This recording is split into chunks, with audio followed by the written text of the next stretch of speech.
জ্যোতিষীরা বলেছিল একজন আসবে তোমার সিংহাসন কেড়ে নিবে। মুসা আলাইহিস সালামের নাম উল্লেখ করা হয় নাই। ফেরাউন খুব সতর্ক, এরপর থেকে যে বাচ্চাই জন্ম নেয় হত্যা করা হয়। এবার তার মা তো ভীত সন্তুষ্ট, কি করবেন, কিভাবে হবে, ফেরাউন জানতে পারলে তো মেরে ফেলা হবে। এখন আল্লাহ পাক তাকে ওহী করলেন যে তুমি তোমার সন্তানকে ভাসিয়ে দাও। এবার আল্লাহ রাব্বুল আলামিনের শান এবং তার পরিকল্পনা দেখুন। ফেরাউনের ঘরে সন্তান নাই, তার স্ত্রী পানির ঘাটে বাচ্চা চলে আসলো।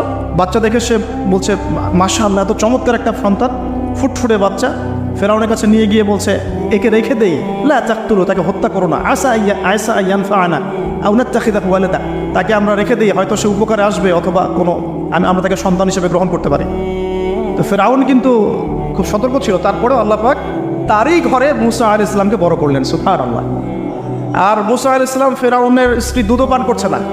তখন মুসা আলাইহিস সালাম একজন বোন আছে, সে গিয়ে তাদেরকে খবর দিল যে আমরা কি তোমাদেরকে হাল আদুল্লুকুম আলা মান ইয়াকফুলুহ, এমন একজনের কথা বলবো যে মুসাকে দুধ পান করাবে, এই বাচ্চাকে দুধ পান করাবে।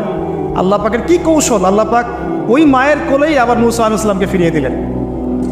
এদিকে মায়ের দুধ খাচ্ছে, ফেরাউনের ঘরে বড় হচ্ছে, আবার ফেরাউন একটা বড় অঙ্কের হাদিয়া তার মাকে দিচ্ছে দুধ পান করানোর জন্য। তো আল্লাহ পাকের কি পরিকল্পনা, যৌবনকালটা আল্লাহ পাক মুসা আলাইহিস সালামকে ফেরাউনের ঘরেই কাটালেন। এবং আল্লাহ পাক মুসা আলাইহিস সালামকে দুটো গুণাবলী দিয়ে বড় করলেন। দুটো গুণাবলী মনে রাখবেন, এক হচ্ছে কওয়ী, তিনি শক্তিশালী ছিলেন, ফিজিক্যালি অনেক শক্তিশালী ছিলেন। আমিন মানে বিশ্বস্ত ছিলেন, কওয়ীউল আমিন।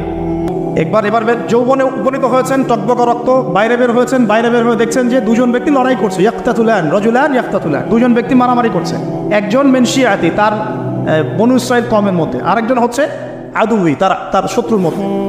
তো মুসা আলাইহিস সালাম গিয়ে সাহায্য করতে চাইলেন তার কম, আমরা বলি না দেশি ভাই সাপোর্ট, ঠিক তাই না? আচ্ছা, তো মুসা আলাইহিস সালাম গিয়ে সাপোর্ট দিতে গিয়ে শোনেন, ফাওয়াকাযাহু মুসা ফাকাদা আলাইহি, মুসা আলাইহিস সালাম মাত্র একটা ঘুষি দিয়েছেন, এক ঘুষিতেই ওই ব্যক্তি ডেড। এই মুসা আলাইহিস সালাম এখন কিন্তু মানে হত্যার অপরাধী হয়ে গেছে, তাই না? ফেরাউন তাকে ধরার জন্য বের হয়েছে দলবল নিয়ে, ওকে ধরতে হবে, এবার অ্যারেস্ট করতে হবে। তো একজন এসে পরামর্শ দিল যে তুমি এখান থেকে চলে যাও, তুমি এই মিশর থেকে চলে যাও, বের হয়ে যাও, নাহলে ফেরাউনের বাহিনী তোমাকে পেলে ধরে ফেলবে।